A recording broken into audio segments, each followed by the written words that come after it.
దక్షిణ భారతదేశం ఉన్నటువంటి ముఖ్యమంత్రులందరూ కూడా చెన్నైలో కలవడం జరిగింది.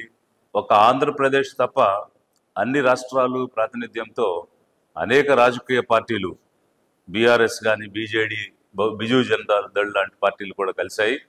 ఆనరబుల్ చీఫ్ మినిస్టర్స్ స్టాలిన్ గారు, విజయన్ గారు, డికే శివకుమార్ గారు, రేవంత్ రెడ్డి గారు, అలాగే ఇతర పార్టీ నాయకులందరూ కూడా కలిశారు.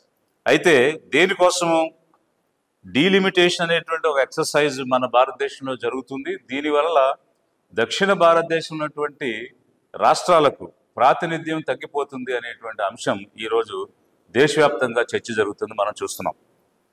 మరి ఒక ఆంధ్రప్రదేశ్ తప్ప దక్షిణ రాష్ట్రాలన్నీ కూడా ఏకమై దీని మీద ప్రతిఘటించడానికి ప్రయత్నం చేస్తున్న క్రమంలో మన రాష్ట్రం నుంచి ముఖ్యంగా అధికారంలో ఉన్నటువంటి తెలుగుదేశం కానీ జనసేన కానీ పెదవి విప్పకపోవటం, వారి స్టాండ్ ఏంటో ప్రకటించకపోవటం, మన రాష్ట్ర ప్రజల్లో ఉన్నటువంటి అనుమానాలు కానీ భయాలు కానీ నివృత్తి చేయకపోవడం అనేటువంటిది ఏమిటి అని ఈరోజు లిబరేషన్ కాంగ్రెస్ పార్టీ నిలదీస్తున్నది.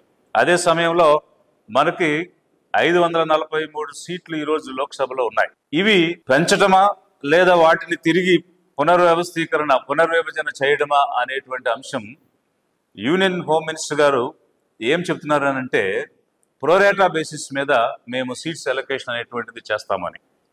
ఆ ప్రోరేటా అంటే ఏమిటనే నిర్వచన వారు చెప్పలేదు. ఇక్కడ 2 రకాలైనటువంటి సినారియోస్ ఉన్నాయి. ఉన్నటువంటి 543 సీట్లను జనాభా ప్రాతిపదికన తిరిగి ఆ రాష్ట్రాలకు అలొకేట్ చేసినా, లేక సీట్లు పెంచి అలొకేట్ చేసినా, కొత్తగా చేయబోయేటువంటి సెన్సస్ని బేస్ చేసుకుని పాపులేషన్ మీద కనుక అలొకేట్ చేస్తే దక్షిణ రాష్ట్రాలు అనూహ్యంగా నష్టపోతాయి.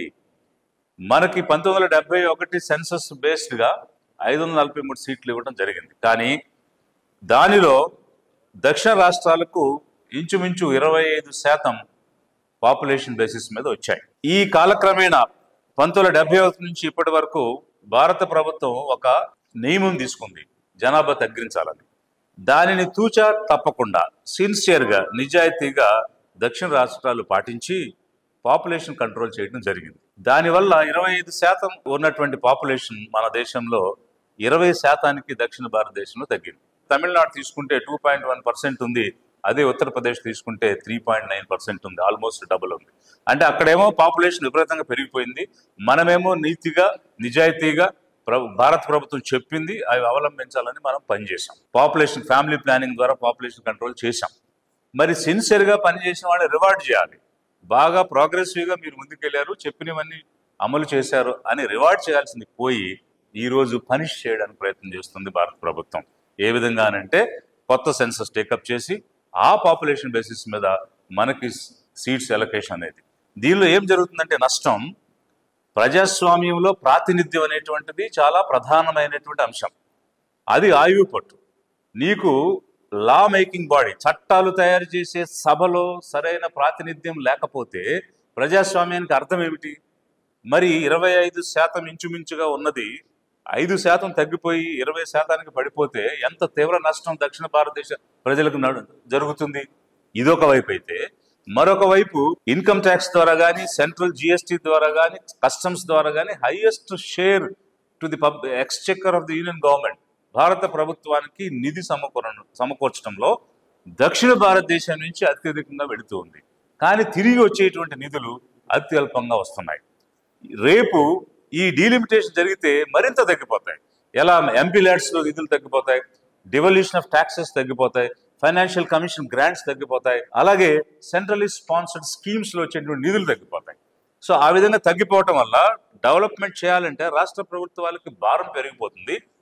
మనకున్నటువంటి యాక్సెస్ టు రిసోర్సెస్ అనేది దక్షిణ భారతదేశ ప్రజలకు తగ్గిపోవడమే కాకుండా ఆ యాక్సెస్ కోల్పోయేటువంటి పరిస్థితి వస్తుంది. ఇన్ని రకాలైనటువంటి నష్టాలు జరుగుతున్న క్రమంలో అందరికీ కూడా సమానమైనటువంటి ప్రతిపత్తి కలిగిస్తూ సముచిత స్థానాన్ని ఇవ్వాల్సినటువంటి కేంద్ర ప్రభుత్వం, మరి ముఖ్యంగా బీజేపీ దీని వెనక ఒక కుట్ర చేస్తుంది అనేటువంటిది స్పష్టంగా కనిపిస్తుంది.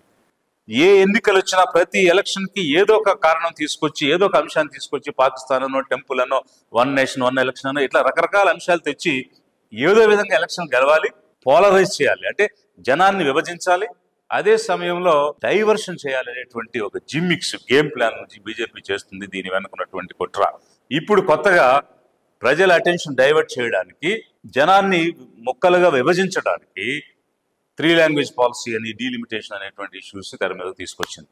వాస్తవంగా ఈరోజు ప్రజలు కన్సర్న్గా ఉన్నటువంటి అంశాలు చాలా ఉన్నాయి. ప్రజాస్వామ్యానికి గొడ్డలి పెట్టుగా తయారైంది ఈవీఎంస్ అనేటువంటివి. ఈ ఈవీఎంస్ యూసేజ్ వల్ల ప్రపంచంలో అభివృద్ధి చెందిన ఏ ప్రజాస్వామ్య దేశం కూడా ఈవీఎంస్ వాడటం లేదు, బ్యాలెట్సే వాడుతున్నాయి, ఒక్క ఇండియా తప్ప. మరి అలాంటిది అంత హానికరంగా ఈరోజు ప్రజాస్వామ్యం తయారైతే అది మానేయకుండా దాని గురించి ఎక్కడ మాట్లాడతారో అని. అలాగే ఈరోజు socio economic conditions of the people ఎలా ఉన్నాయి, సాంఘికంగా కానీ ఆర్థికంగా కానీ ఎలా అభివృద్ధి చెందారని తెలుసుకోవాలని అంటే ఒక సెన్సెస్ జరగాలి. ఆ సెన్సెస్ కాస్ట్ వైజ్ జరగాలి. ఓబీసీ సెన్సెస్ చేయమని backward class communities, cost senses దేశవ్యాప్తంగా జరగాలని కోరుతున్న సమయంలో వాటిని డైవర్ట్ చేయడానికి, వాటిని కప్పిపుచ్చడానికి ఇట్లాంటి డైవర్షన్ పాలిటిక్స్, అలాగే వక్ఫ్ బోర్డ్ బిల్ అని, మణిపూర్ వైలెన్స్ అని, ఇట్లా మైనారిటీని భయభ్రాంతులకు గురి చేయడానికి, వాళ్ళకి భద్రత లేకుండా చేసి పోలరైజ్ చేయడానికి ఇలాంటి జిమ్మిక్స్ ఈరోజు బీజేపీ ప్లే చేస్తుంది. అందుకనే భారతదేశ ప్రజల్ని నేను అర్థం చేసుకోమని కోరుతున్నాను. ఈ గేమ్ ప్లాన్స్కి బలి కావద్దు. ఈరోజు కన్సర్న్ ఉన్నటువంటి ఇష్యూస్ గురించి మనందరం కూడా ముందుకు నడవాల్సిన అవసరం ఉంది. అదే ఆంధ్రప్రదేశ్ కాంటెక్స్ట్కి వస్తే మరి తెలుగుదేశం కానీ, జనసేన కానీ, ముఖ్యమంత్రి చంద్రబాబు నాయుడు గారు కానీ, జనసేన అధ్యక్షులు పవన్ కళ్యాణ్ గారు కానీ జనాల్లో ఉన్న భయాల్ని పోగొట్టడానికి మీరు ఎందుకు పనిచేయడం లేదు? ఈరోజు మనకి పార్లమెంట్ సీట్స్ తగ్గిపోతాయని ప్రతి ఒక్కరూ అనుకుంటుంటే దానిని ఎలా ప్రొటెక్ట్ చేస్తామా అన్న అంశం గురించి మీరు ఎందుకు మాట్లాడటం లేదు? మీకు జాతి ప్రయోజనాలు ముఖ్యమా, సొంత ప్రయోజనాలు ముఖ్యమా? మీ సెల్ఫ్ ఇంట్రెస్ట్లు, వెస్టెడ్ ఇంట్రెస్ట్లు పక్కన పెట్టి ఆంధ్రప్రదేశ్ పీపుల్స్ యొక్క ఇంట్రెస్ట్లు కాపాడటానికి మీరు పనిచేయాలి. అధికారం మీ చేతికి అందుకే జనం ఇచ్చారు. అందుకు అనుగుణంగా మన రాష్ట్రానికి ఉండాల్సిన ప్రాతినిధ్యం ఏ విధంగానూ తగ్గకుండా పనిచేయాల్సిన బాధ్యత మీ మీద ఉందని లిబరేషన్ కాంగ్రెస్ పార్టీ ఈరోజు మిమ్మల్ని డిమాండ్ చేస్తూ ఉంది.